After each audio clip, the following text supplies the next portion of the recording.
Okay, so let's dive in. Korea's 21st presidential election just wrapped up. Yeah, that's right.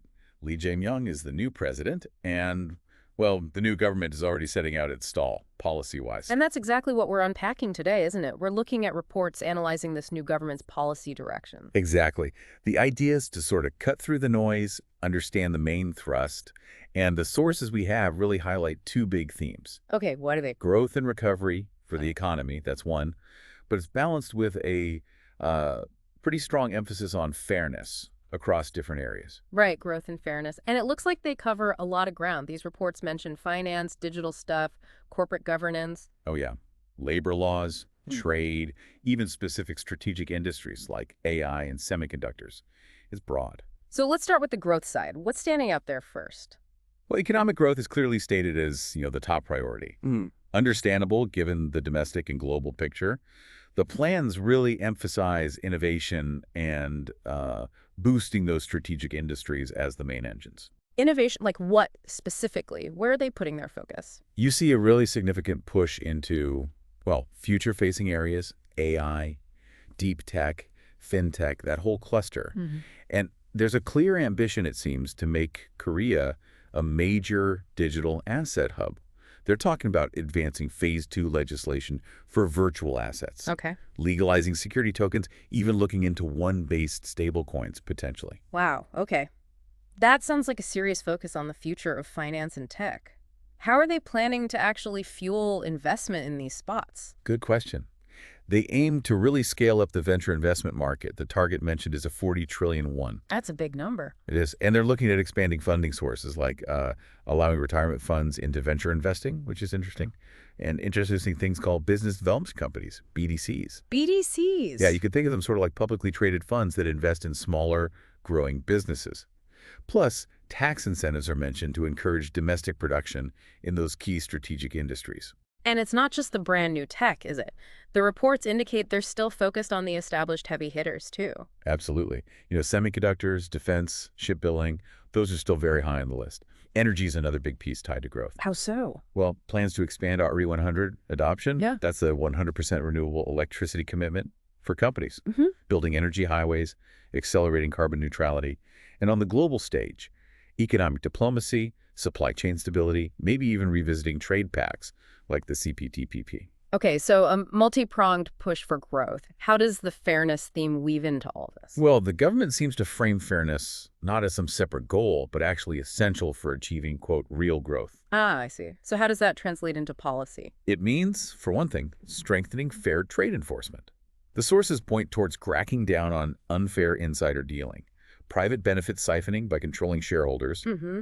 and bringing in tighter rules for online platforms, especially around things like fees and market dominance. Right. I did notice that bit about empowering weaker parties in business deals, like franchisees or platform vendors getting group negotiation rights.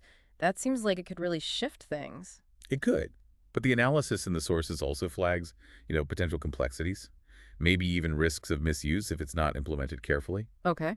And corporate governance is another huge piece of this fairness puzzle. What kinds of changes are they floating there?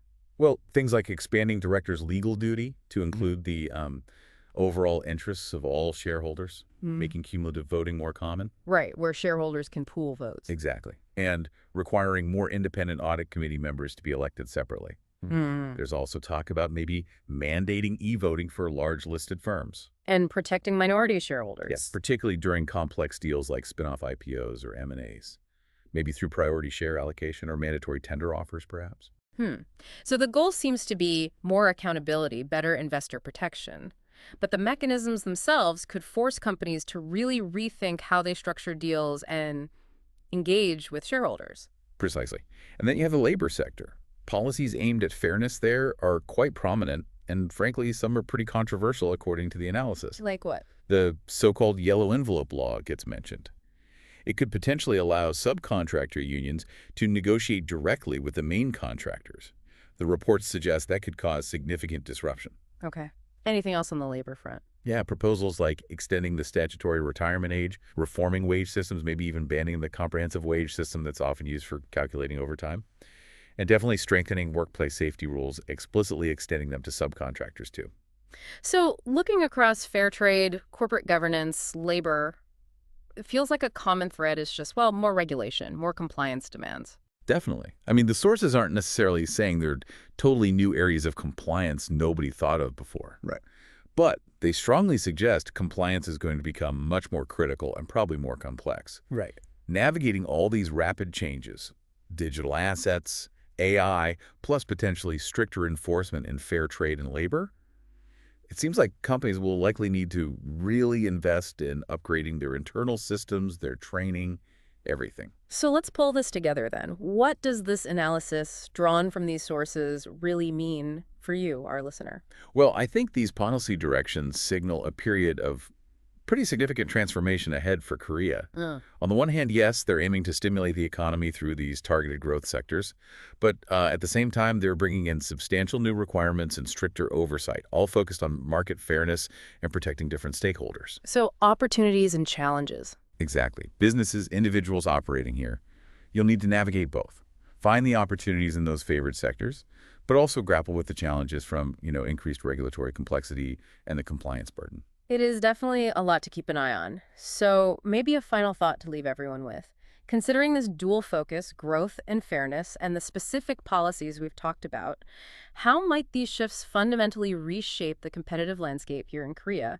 Could they end up favoring certain kinds of businesses or certain ways of operating over others in the next few years? Something to think